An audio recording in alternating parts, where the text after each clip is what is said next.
Hi guys, I am Shivangini. Welcome to my channel resolving NEET. आज का हमारा topic है क्वांटम नंबर्स। अब क्वांटम नंबर क्या होता है? जब हम किसी भी एलिमेंट को लिखते हैं, उसका इलेक्ट्रॉनिक कॉन्फ़िगरेशन लिखते हैं, तो हम क्या करते हैं, बेसिकली उसको रिप्रेजेंट करने की कोशिश करते हैं बिना उसका नाम लिखे।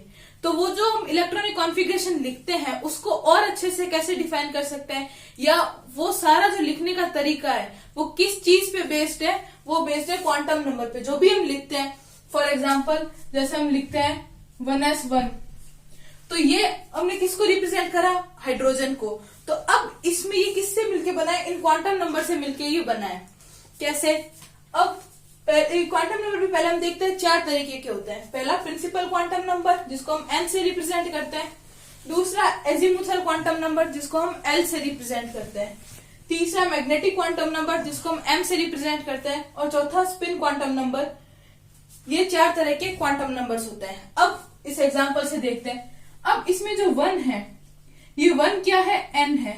या जब हम किसी भी ग्रुप का जनरल इलेक्ट्रॉनिक कॉन्फ़िगरेशन लिखते हैं तो हम क्या लिखते हैं कि ns1 या np1। तो ये n क्या है? ये बताता है इसका प्रिंसिपल क्वांटम नंबर। और ये किसको बताता है? शेल को बता रहा है प्रिंसिपल क्वांटम नंबर, यानी उसकी कौन सी शेल है। जैसे KLMN शेल होती है, वैसे ही प्रिंसिपल क्वांटम नंबर होता है। तो जैसे K की वैल्यू हो गई 1, L के लिए 2 यूज करते हैं, तो ये N की वैल्यू 1 से लेके 7 तक। हमारे पीरियोडिक टेबल में 7 पीरियड होते हैं, तो वो 7 1 से लेके 7 N की वैल्यू है ये प्रिंसिपल क्वांटम नंबर। जैसे 1s1 हो गया, 2s2 हो गया, तो ये सब N की वैल्यू है। अब इसे क्वेश्चन कैसे आ सकते हैं? तो क्वेश्चन ऐसे आ सकते हैं कि हमें N की वैल्यू दे दी कि N की कोई वैल्यू लेट से 5, तो अब n की वैल्यू 5 के लिए कितने इलेक्ट्रॉन आ सकते हैं या उसमें कितने ऑर्बिटल आ सकते हैं, वो हमें फाइंड आउट करना पड़ेगा। तो कैसे फाइंड आउट करेंगे? किसी भी n की वैल्यू के लिए इलेक्ट्रॉन कैसे निकालेंगे? उसका फॉर्मूला 2n², यानी जो भी हमें n की वैल्यू दे रखी है उसका स्क्वायर कर दो। जैसे मान लो n की वैल्यू हमें दे रखी है 1, तो इलेक्ट्रॉन कितने हो जाएंगे? 2 इंटू 1 का स्क्वायर, यानी कि 2। अब हम क्रॉस चेक कर सकते हैं। n की वैल्यू 1 किसके लिए होती है? हाइड्रोजन और हीलियम के लिए, यानी 1 सिर्फ s के लिए होता है, 1s होता है, 1p नहीं होता। तो अब s में कितने इलेक्ट्रॉन आते हैं? 2, यानी जब 1s लिखते हैं हम, इसमें मैक्सिमम कितने आ सकते हैं? 1 से लेके 2, 2 इलेक्ट्रॉन आ सकते हैं, तो ये 2 इलेक्ट्रॉन हो गए। अब n इक्वल्स टू 2 की बात करते हैं अपन, तो उसके लिए इलेक्ट्रॉन क्या हो जाएगा? 2 इंटू 2 का स्क्वायर, यानी 8 इलेक्ट्रॉन। अब सेकंड पीरियड में क्या क्या होता है? सेकंड पीरियड में s भी होता है और p भी होता है, तो हम 2s भी लिखते हैं और 2p भी लिखते हैं। तो s में कितने हो गए? 2 इलेक्ट्रॉन, और p में कितने आ सकते हैं? 6 इलेक्ट्रॉन, तो 6 और 2 8। तो ऐसे हम किसी भी n की वैल्यू के लिए उस पूरे पीरियड में, यानी उस पूरे प्रिंसिपल क्वांटम नंबर के लिए कितने इलेक्ट्रॉन है वो निकाल सकते हैं। सिमिलरली हम नंबर ऑफ ऑर्बिटल भी निकाल सकते हैं। अब हम इसी तरीके से निकाल सकते हैं, जैसे जितनी इलेक्ट्रॉन की वैल्यू है उसका आधा कर दो। जैसे हमें पता है कि एक ऑर्बिटल में कितने होते हैं? 2 इलेक्ट्रॉन होते हैं, तो अगर 8 इलेक्ट्रॉन है तो उसके लिए 4 ऑर्बिटल लगेंगे। और उसको अगर सीधा प्रिंसिपल क्वांटम नंबर से निकालना है तो फॉर्मूला क्या है? n²। जैसे n बराबर 1 के लिए लेते हैं सिमिलरली, तो ऑर्बिटल कितना आ जाएगा? 1 का स्क्वायर, यानी 1। तो s में कितने ऑर्बिटल होता है? एक ही ऑर्बिटल होता है s में।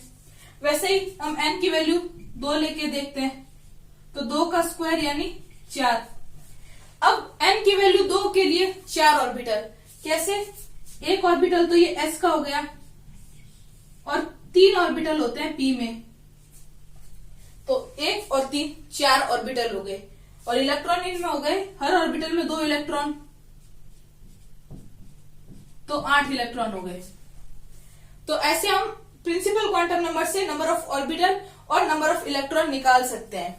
अब कई बार ऐसे सीधा पूछ लेते हैं कि n की इतनी वैल्यू के लिए कितने इलेक्ट्रॉन होंगे, या n की इतनी वैल्यू के लिए कितने ऑर्बिटल होंगे, तो हम ऐसे आंसर दे सकते हैं। पर कई बार हमें कंफ्यूज करने के लिए क्या पूछते हैं कि n की ये वैल्यू है, अब उसके एक ऑर्बिटल में कितने इलेक्ट्रॉन होंगे।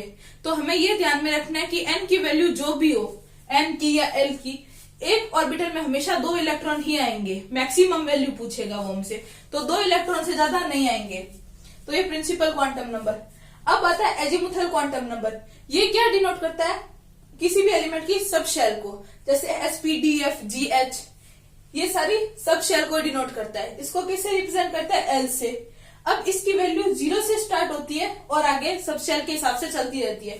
जैसे एस के लिए 0, पी के लिए 1, डी के लिए 2, एफ के लिए 3, वैसे ही जी के लिए 4, एच के लिए 5, ऐसे इसकी वैल्यूज चलती जाती है। अब जैसे हमने प्रिंसिपल क्वांटम नंबर से इलेक्ट्रॉन और ऑर्बिटल निकाले थे, वैसे ही एजीमुथल क्वांटम नंबर से भी निकालेंगे। तो फॉर्मूला क्या है? 4l+2 इलेक्ट्रॉन के लिए और 2l+1 ऑर्बिटल के लिए। अब कहीं भी देखें, अगर जनरल फॉर्मूला हम दोनों का निकाले तो जो भी ऑर्बिटल निकालने का फॉर्मूला है उसको डबल करके इलेक्ट्रॉन का फॉर्मूला बनाया हुआ है। जैसे n² का हमने 2n² कर दिया और इस 2l+1, अब इसको पूरा 2 से मल्टीप्लाई करेंगे तो ये फॉर्मूला हमारे पास आ गया 4l+2। तो कुल मिला के बेसिक बात ये है कि एक ऑर्बिटल में 2 इलेक्ट्रॉन है तो इलेक्ट्रॉन के लिए फॉर्मूला डबल हो जाता है। अब इसको भी एग्जांपल से देखते हैं कि हम पहले मानते हैं L की वैल्यू 0 मानते हैं, यानी S सब शेल के लिए। तो इलेक्ट्रॉन कितने होंगे? 4 × 0 + 2, तो 2 इलेक्ट्रॉन आ जाएंगे और S में हमें पता है 2 ही इलेक्ट्रॉन होता है। अब P के लिए निकालते हैं या D के लिए निकाल लेते हैं। L बराबर 2 के लिए तो इलेक्ट्रॉन कितने हो जाएंगे? 4 × 2 + 2 यानी 10।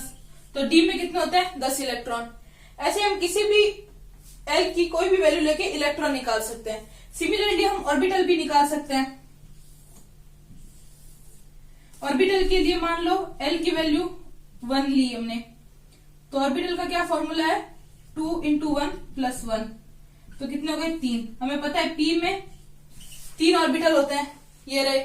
अब L की वैल्यू हम 3 लेके देखते हैं, तो F में कितने ऑर्बिटल हो गए? 2 × 3 + 1। F में 7 ऑर्बिटल होते हैं। तो हमें ऐसे किसी भी प्रिंसिपल क्वांटम नंबर दे दे तो हम इलेक्ट्रॉन और ऑर्बिटल निकाल सकते हैं, या कोई भी एजीमुथल क्वांटम नंबर दे दे तो हम इलेक्ट्रॉन और ऑर्बिटल निकाल सकते हैं। कई बार हमें ऐसे देते हैं कि प्रिंसिपल और एजीमुथल दोनों क्वांटम नंबर की वैल्यू दे देते हैं और हमें बताते हैं कि इसमें कौन सा कितने इलेक्ट्रॉन आएंगे। जैसे हमें क्वेश्चन दे दिया कि m की वैल्यू है किसी भी एलिमेंट के लिए 7 और एजीमुथल क्वांटम नंबर की वैल्यू है 0, तो क्या आ गया? 7s। तो इसमें कितने इलेक्ट्रॉन आएंगे? या L की वैल्यू 2 दे दे तो 7d के लिए कितने इलेक्ट्रॉन आएंगे? तो हम ऐसे निकाल सकते हैं किसी भी नंबर के लिए। फिर आता है मैग्नेटिक क्वांटम नंबर। अब ये तो हम ऐसे वर्बली देख सकते हैं, जैसे इस जनरल फॉर्मूला में आ जाते हैं दोनों प्रिंसिपल और एजीमुथल क्वांटम नंबर। लेकिन मैग्नेटिक और स्पिन क्वांटम नंबर जो होते हैं ये फिक्स्ड होते हैं। किसी भी स्पिन क्वांटम नंबर तो हर ऑर्बिटल हर इलेक्ट्रॉन के लिए फिक्स होगा। मैग्नेटिक क्वांटम नंबर हमें दिखता नहीं है, लेकिन ये कैसे डिसाइड होता है? ये होता है ओरिएंटेशन ऑफ ऑर्बिटल, यानी जो ऑर्बिटल है किसी भी शेल के या सब शेल के, वो कैसे अरेंज हो रखे हैं, उसको हम बोलते हैं मैग्नेटिक क्वांटम नंबर। अब इसका फॉर्मूला क्या है? 2l+1। अब हम एग्जांपल लेके देखते हैं। L बराबर 2 रखते हैं यहाँ पे, यानी D। तो D में कितने आ सकते हैं? 2 × 2 + 1, यानी D में आ सकते हैं 5। अब इस 5 का अरेंजमेंट कैसे होगा D ऑर्बिटल के लिए?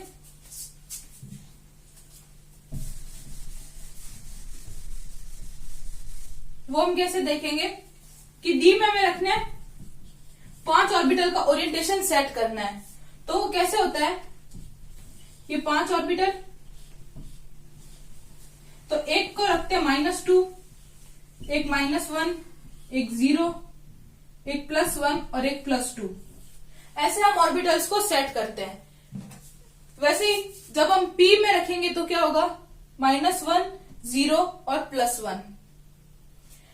अब S के लिए तो सिर्फ एक ही रह जाएगा 0, और F की बात करें तो इधर एक -3 और यहाँ पे एक +3 और ऐड हो जाएगा।